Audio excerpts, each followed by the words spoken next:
Hi everyone, Assalamualaikum warahmatullahi wabarakatuh. Alhamdulillah, la haula wala quwata illa billah.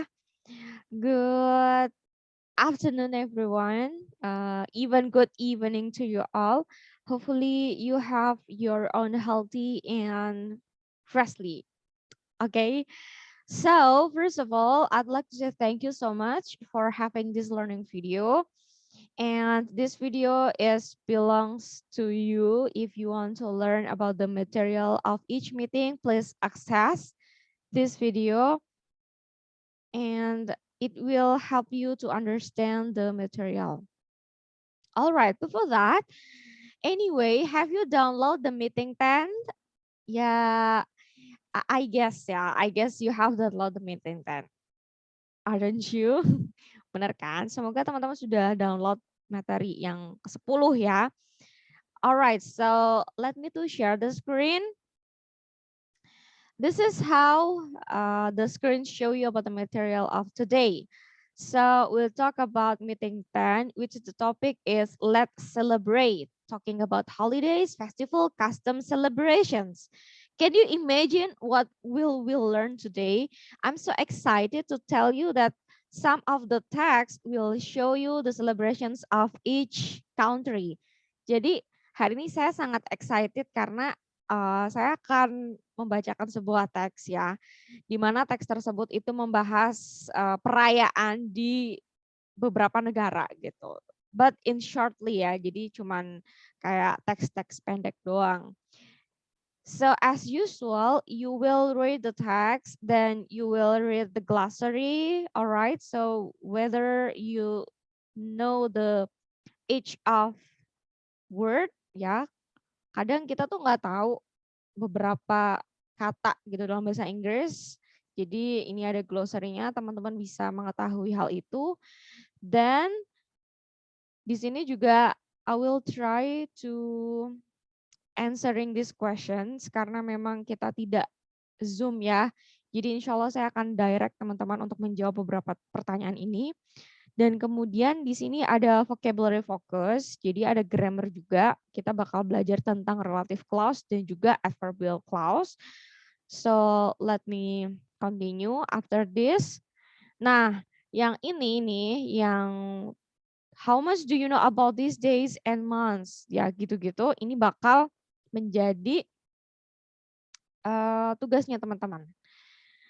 And this is also will be your tugas ya. Jadi bakal tugasnya teman-teman juga yang ini, dan yang terakhir ini akan include ke tugas juga. Jadi ada 3 tugas ya. Kalau nggak salah cuma 2 malah ya untuk rangkuman yang nomor 2 ini sama nomor 3.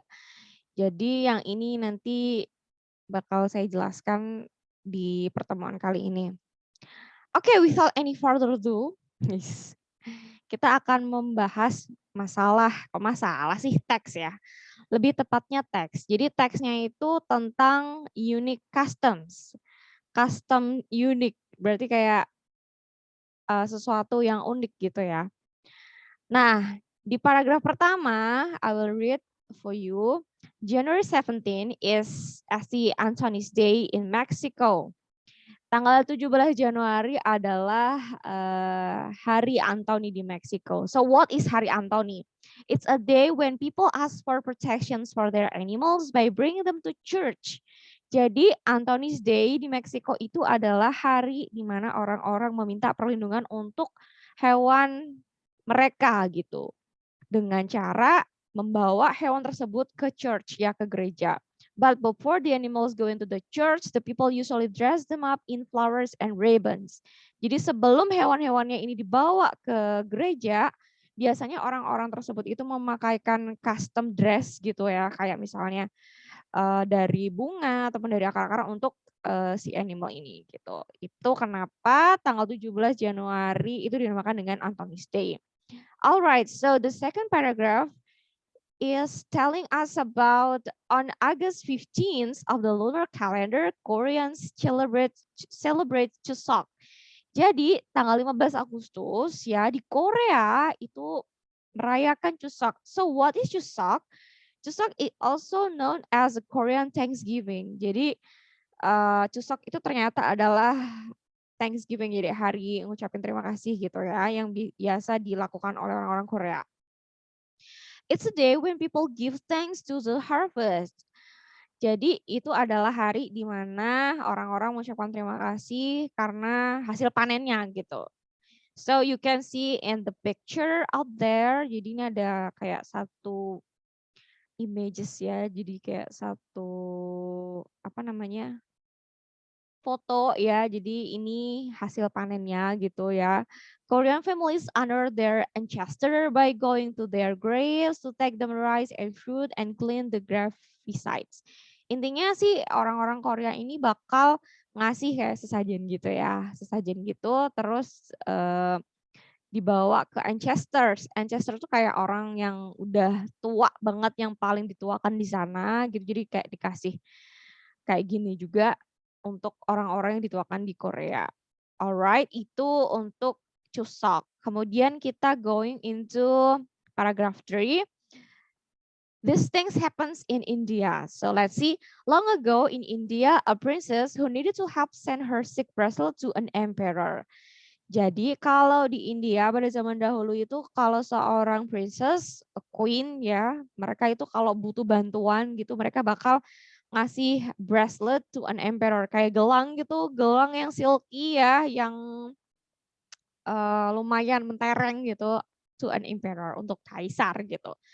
Although he did not arrive in time to help her, he kept the bracelet as a sign of the bond between them.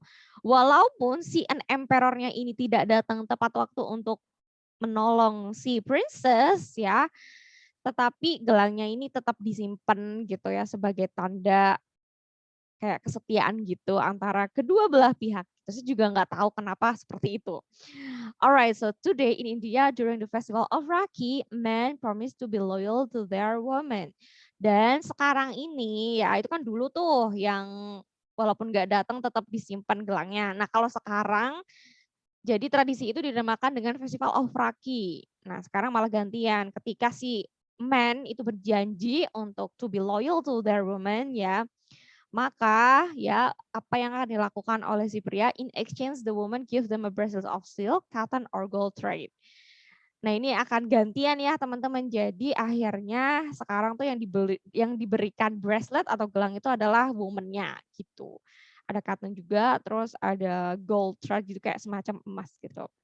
Alright, kita move to Argentina ya. Tadi kita udah bahas pertama itu Meksiko, kemudian ada Korea, terus ada India, dan yang sekarang ini kita bahas tentang Argentina. Apa sih yang terjadi di sana? One of biggest celebration in Argentina is New Year's Eve ya. Jadi ada satu hal besar ya, hari besar di Argentina yang biasa dirayakan oleh orang-orang di sana adalah saat perayaan tahun baru gitu. Sebenarnya kalau tahun baru sih ya setiap negara gitu ya, tapi di Argentina itu kayak event yang paling-paling gede gitu. So on the evening of December 31, families get together and have a big meal. Jadi tanggal 31 Desember saat sore hari biasanya warga di sana ya, keluarga di Argentina itu berkumpul dan makan besar gitu. At midnight, fireworks explode everywhere and continue throughout the night. Jadi kalau udah saat tengah malam gitu akhirnya kan ya seperti biasa ya, jadi akan ada fireworks, kembang api meledak di mana-mana gitu, dan itu akan berlangsung selama semalaman. This is a day when friends and families meet for parties which last until the next morning. Jadi katanya kalau di Argentina itu orang-orangnya tuh merayakan tahun baru sampai the next morning, sampai pagi harinya gitu. Gila, berarti itu fix mereka semuanya insomnia ya dari jam 1 sampai paginya mereka merayakan sangat-sangat party besar gitu berarti di sana ya. Alright, and the last we move to Japan. Kita pergi ke Jepang sekarang. On the evening of February 3, people in Japan celebrate the end of winter and the beginning of spring.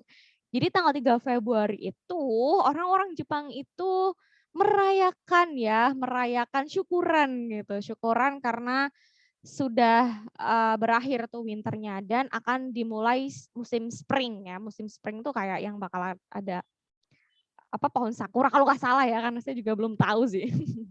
Oke, this is known as Setsubun. Jadi namanya adalah Setsubun. Jadi perayaan untuk menyambut spring setelah winter itu namanya Setsubun. Family members throw dried beans around their home, shouting good luck and evil spirit out gitu. Jadi beberapa membersnya keluarga itu ya, mereka itu melempar kayak beans tuh kayak bibit yang udah kering ke halaman rumah mereka, dan mereka istilahnya kayak punya hoping gitu, harapan kalau kita bakal lebih sukses sekarang gitu. After they throw the beans, they pick them up and eat one bean for each year of their age. Jadi setelah mereka melempar beberapa bibitnya, kemudian setelah 1 tahun kan pasti panen itu kan, terus mereka makan gitu sebagai wujud syukur gitu. Alright, so tadi kita udah bahas tentang Meksiko, terus kemudian Korea, ya kan, ada Chuseok juga, terus ada India, Festival of Raki, kemudian tadi juga ada Argentina yang merayakan secara besar-besaran tentang tahun baru, dan terakhir kita bahas tentang celebration in Japan gitu. Wah, so hopefully you understand lah ya. Ya, pasti insya Allah mengerti ya. Oke, kita bahas tentang glossary. Jadi glossary ini tadi yang sudah saya sampaikan, ada beberapa words yang mungkin teman-teman nggak tahu artinya, maka dari itu ini dikasih glossary sebagai apa ya, secercah harapan gitu ya. Secercah harapan sih Bu. Ini kayak pengertian secara wordnya. So dress up, what is dress up? Ternyata dress up itu to put on formal clothes for a special occasion.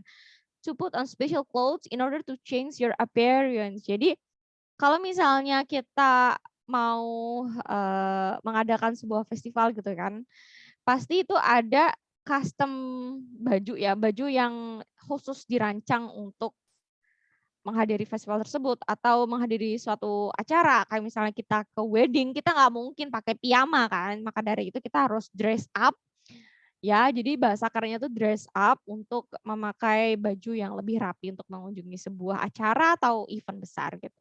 Then harvest, the time of year when crops are cut and collected from the fields, or the activity of cutting and collecting them, or the crop which are cut and collected. Artinya harvest ini panjang banget, tapi intinya adalah memanen ya. Oke, jadi ini adalah artinya memanen ya. Jadi tadi kan kalau di Korean itu kenapa ada Chuseok itu Korean Thanksgiving, karena hasil panennya tuh banyak gitu.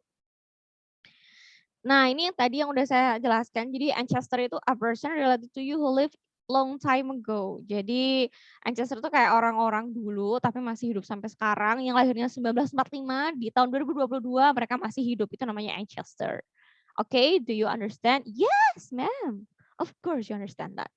Next, exchange. To give something to someone and receive something ya. Exchange tuh kayak tukar menukar gitu loh. Kalian beri apa ke saya akan berikan sesuatu gitu. Exchange gitu. Next, throughout. Ibu kayak ini sih asik sendiri ya memang.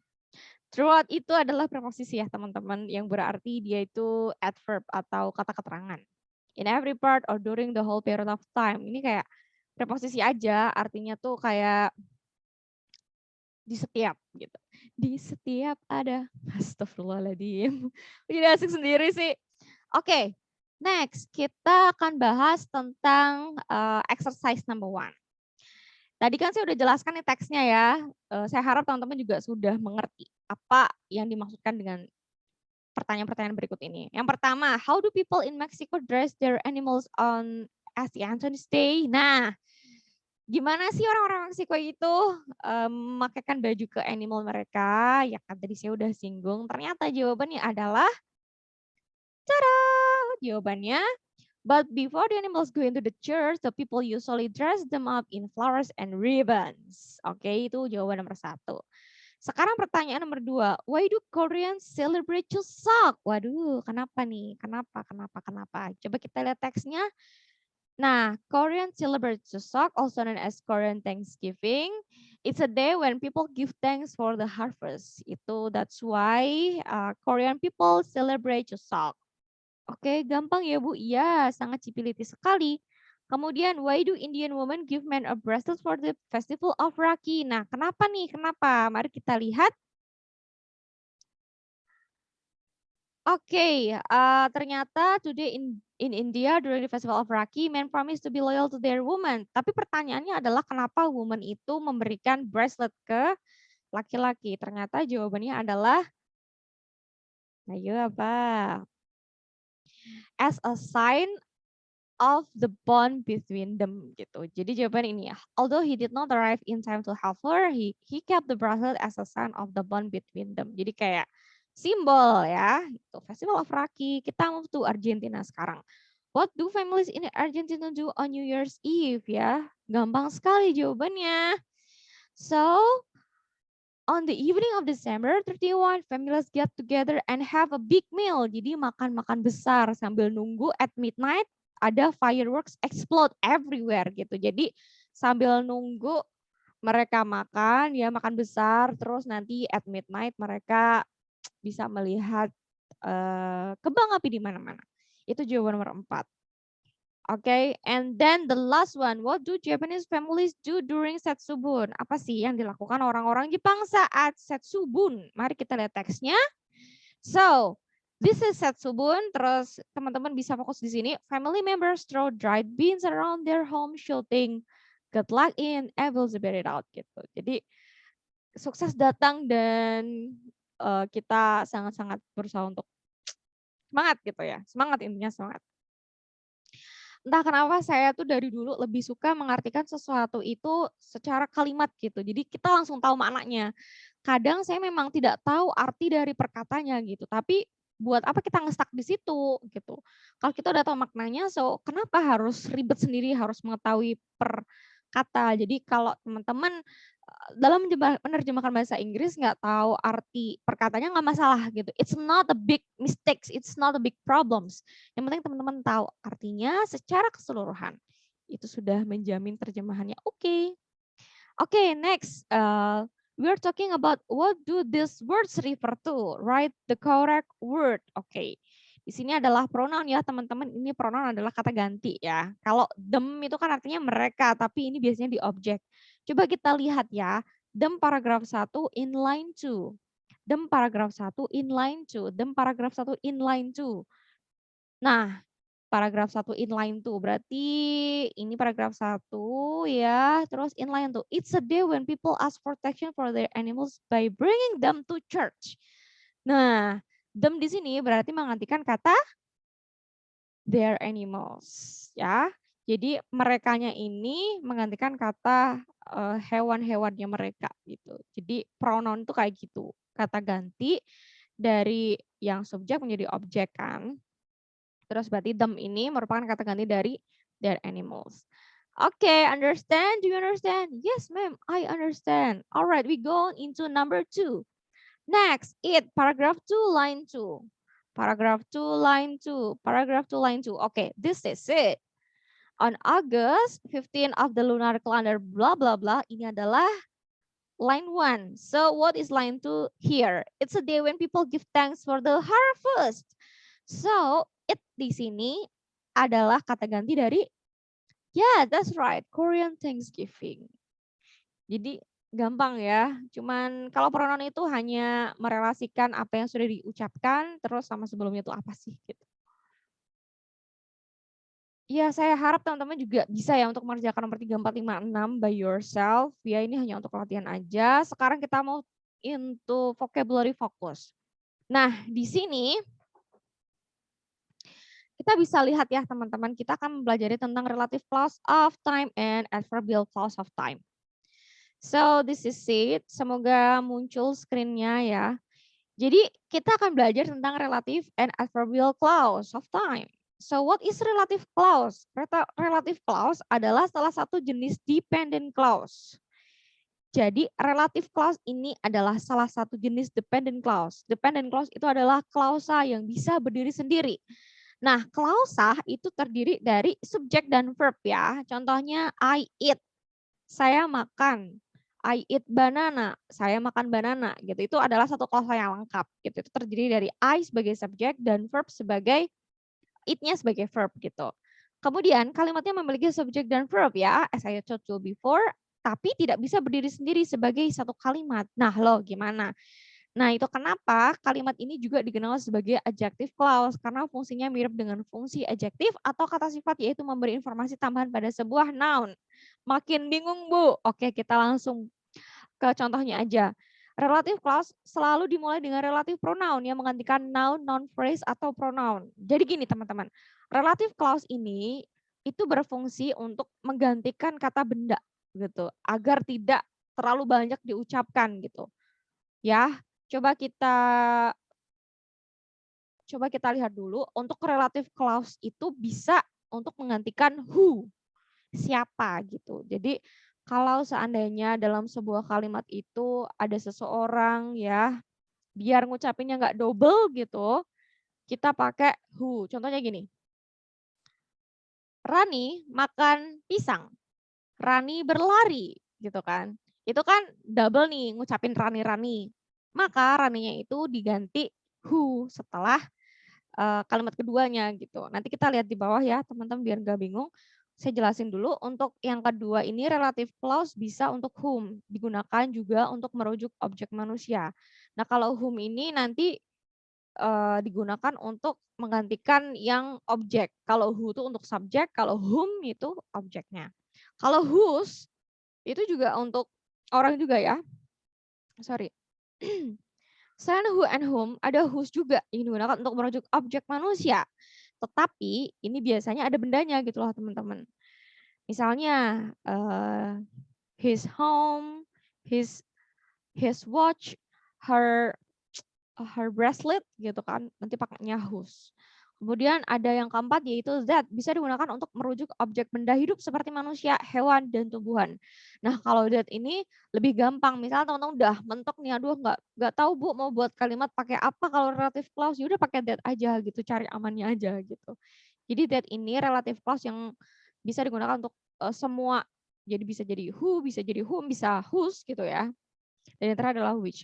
Kalau ini kalau ini berbeda dari that ya teman-teman. Jadi kalau which itu khususan untuk benda gitu. Which bisa menjadi subjek atau objek, dapat digunakan pada non restrictive relative clause. Nah, kalau ini kita nggak usah bahas ya untuk non restrictive relative clause karena terlalu jauh nanti materinya. Jadi yang pertama kalau who itu untuk menggantikan subjek ya. Kemudian whom itu untuk objek, terus whose itu untuk subjek yang punya benda, ada bendanya, dan that itu untuk keseluruhan. This is the example. Relative pronoun sebagai subjek. I like the person who was nice to me. Nah, I like the person who. Nah, who ini adalah sebagai relative clause-nya, relative pronoun-nya, teman-teman. Saya suka seseorang gitu, seseorang yang sangat baik padaku.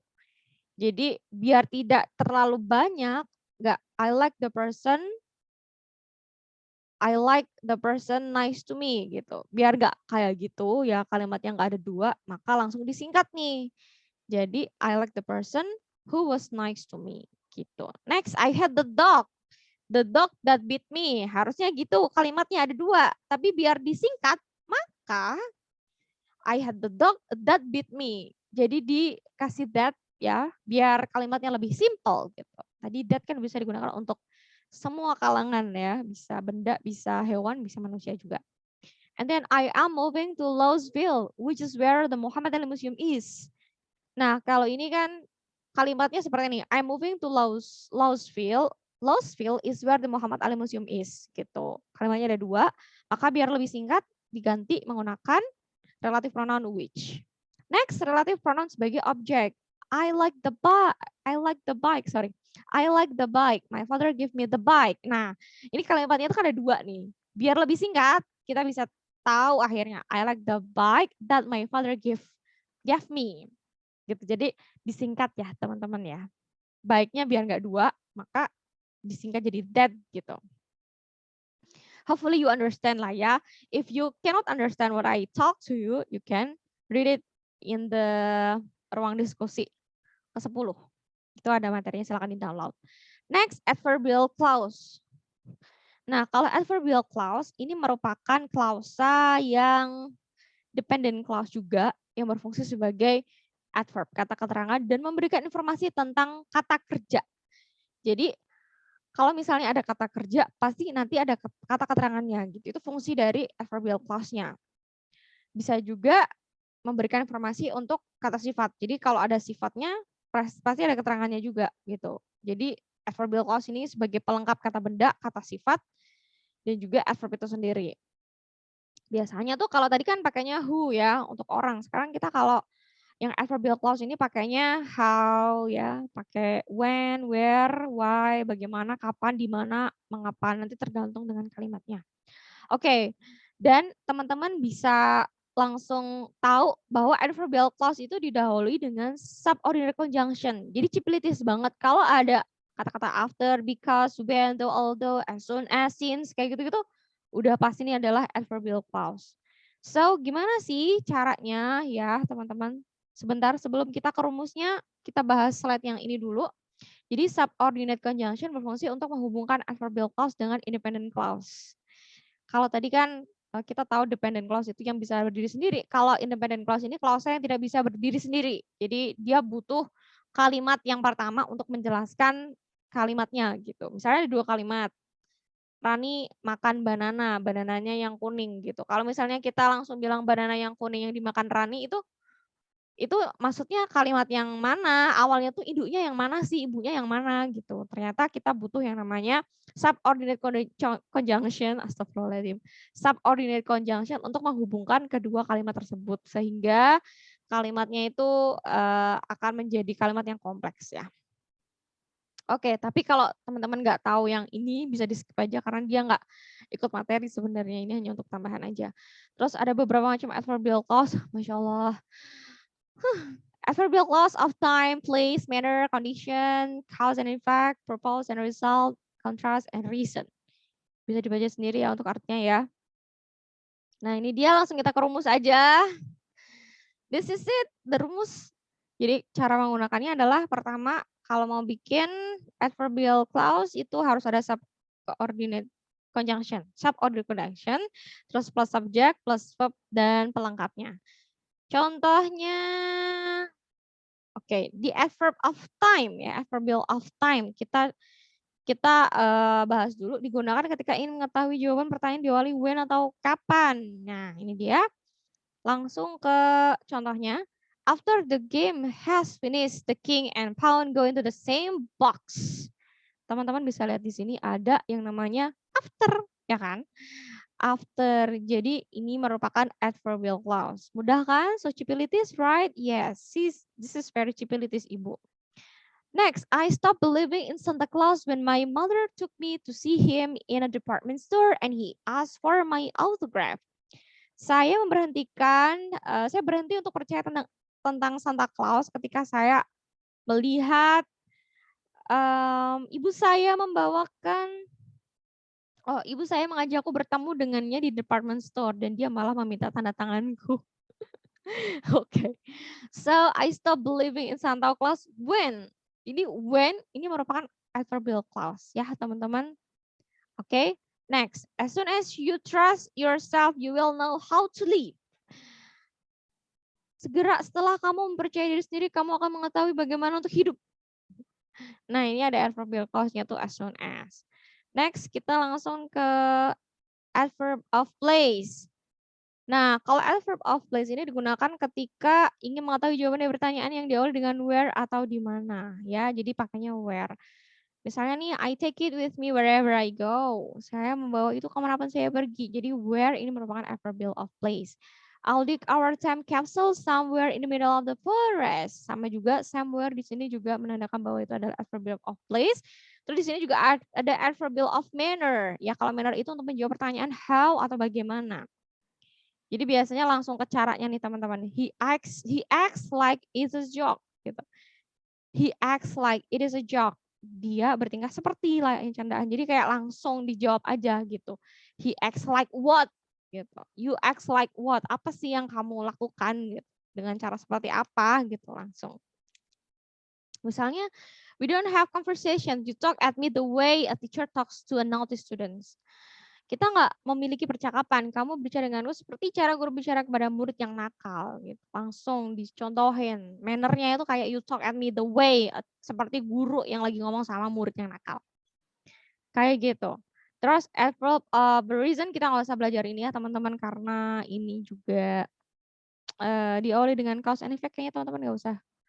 Oke, kita skip dan ini referensinya. Jadi teman-teman bisa untuk belajar, hal itu ya, yang klausa adverbial dan juga relative clause. Sekarang saya mau ngajak teman-teman untuk balik lagi dan kita akan membahas yang terakhir. Jadi kalau yang ini tuh teman-teman kayak, sebagai pengetahuan aja sih, misalnya kayak New Year's Day is a day when apa yo? People have parties with family and friends gitu ya. Terus April Fool's Day itu hari apa? May and June itu are the month when apa? Misalnya when people in many countries honor workers biasanya untuk bulan Mei sama bulan Juni ya. Terus Valentine's Day itu apa? Labor Day itu apa? February is the month when apa gitu. Nanti ini bisa teman-teman pelajari sendiri. Terus silahkan teman-teman untuk mengerjakan ini juga ya. Ini adalah wedding custom in North America. Nanti dicari sendiri untuk di North America itu apa saja sih kebiasaan-kebiasaan yang mereka lakukan gitu. Dan finally nanti teman-teman mengerjakan ini ya. Ini sih gampang ya, ini cuma berdasarkan teks, jadi silahkan dijawab saja. Alright, so that's all for our material today. Hopefully you understand what I state. Dan saya mohon maaf juga ketika pada waktu penjelasan saya suka ekspresif sendiri gitu. Karena memang kayaknya kalau saya lagi ngomong gitu ya, kayak saya punya dunia sendiri. Sehingga saya terjun ke dalamnya dan asik dengan obrolan itu, walaupun sendiri. Alright, if you have a lot of questions, please just text me in a group WhatsApp and I'll be there. Saya akan selalu ada untuk teman-teman. Jadi just ask me and I hope this meeting also will give you a knowledge about how other countries celebrate their days. Jadi gimana beberapa negara itu merayakan hari besarnya. So thank you so much and dadah. Wassalamualaikum warahmatullahi wabarakatuh. Thank you. You can go on to do in ruang diskusi. Oke? Dadah.